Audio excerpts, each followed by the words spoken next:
इस तस्वीर में दिख रहा शख्स जिंदा होता अगर वह हिंदू ना होता, क्योंकि मारने वाले ने मारने से पहले उसके राज्य के बारे में नहीं पूछा, उसकी भाषा के बारे में नहीं पूछा, ना ही उसकी जाति के बारे में पूछा। पूछा सिर्फ एक सवाल, क्या वो हिंदू है? और उसके बाद धड़ाधड़ गोलियां सीने को छलनी कर गई। दया नहीं, कोई रहम नहीं, सिर्फ एक सवाल था कि क्या तू हिंदू है? और जब जवाब मिला तो मौत का फैसला। जम्मू कश्मीर के पहलगाम में मंगलवार दोपहर करीब 3 बजे जो कुछ हुआ उसने इंसानियत को तार तार कर दिया, मानवता को शर्मसार कर दिया, भारत की एकता को लेकर एक बड़ा सवाल खड़ा कर दिया। गंगा जमुनी तहजीब पर एक बहुत बड़ा क्वेश्चन मार्क लगा दिया है। कश्मीर में 26 लोगों की मौत की पुष्टि हो गई है और ये आंकड़ा और बढ़ सकता है, लेकिन ये 26 लोगों की मौत किस तरह हुई, अगर यह आप जानेंगे तो यकीन मानिए आपकी रूह कांप जाएगी, इंसानियत से आपका विश्वास उठ जाएगा। गोली चलाने वाले ने टूरिस्टों के पास जाते हैं और उनसे कहते हैं कि अपनी पैंट को उतारो, हम देखना चाहते हैं कि ये हिंदू है या मुसलमान। और जब कंफर्म हो गया तब गोली मार दी गई, पैंट उतरवाकर गोली मारी गई। भारत में अक्सर हम गंगा जमुनी तहजीब की बात करते हैं, ये कहते हैं कि मजहब नहीं सिखाता हमें आपस में बैर रखना, लेकिन आज इस देश में बहुत सारे लोग ऐसे हैं जो यह सवाल पूछ रहे हैं कि गोली मारने वाले अगर किसी मजहब से नहीं थे तो मजहब पूछे गोली क्यों मारी।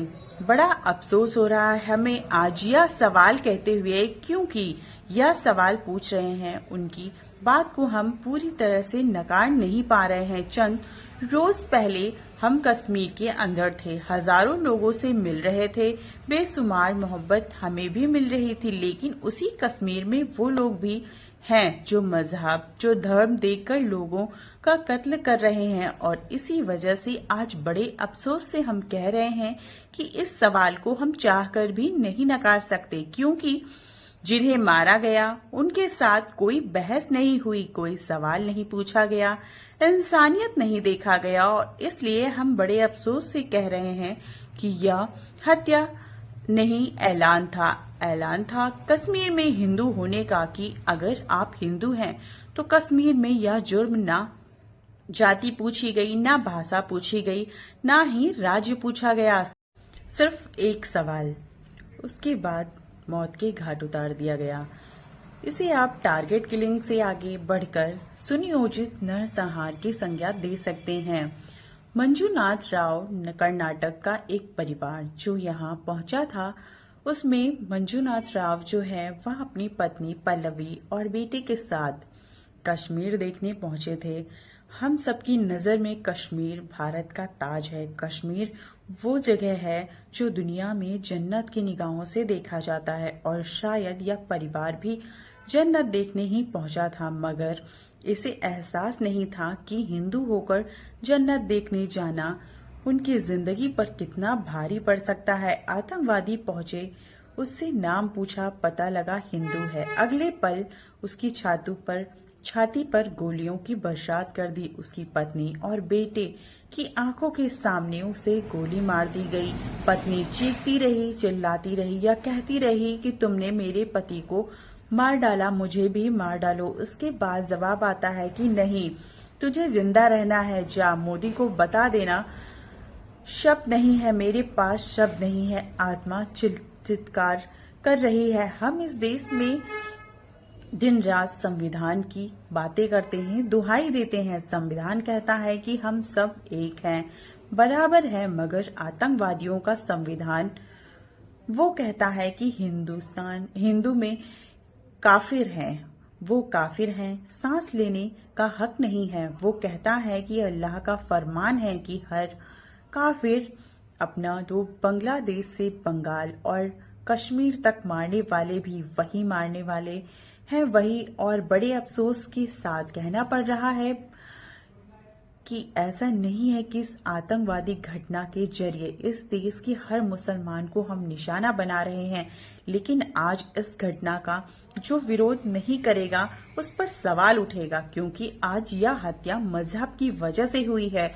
ये लोग जिंदा होते अगर हिंदू नहीं होते, और इसलिए आज हम इस देश के मुसलमानों से भी कहेंगे कि आप भी आइए, हमारी आवाज में आवाज मिलाइए और बताइए, कहिए चीख कर कि धर्म की वजह से जो हत्या की गई है यह अल्लाह की इबादत नहीं हो सकती थी, मुसलमान नहीं हो सकता। कश्मीर की वादियों जो कभी फूल की महक और शांति से महका करती थी, अब हिंदुओं के लिए कसाई खाना बन गई है। कश्मीर में हिंदू होना मौत का फरमान है। एक नया जोड़ा शादी की खुशी कश्मीर को जन्नत मानकर आया, मैगी का स्वाद ले रहा था, भेलपूरी खा रहा था, लेकिन उसे क्या पता था कि उसकी नाम की कब्र खुद जाएगी। और यह पहली बार नहीं है।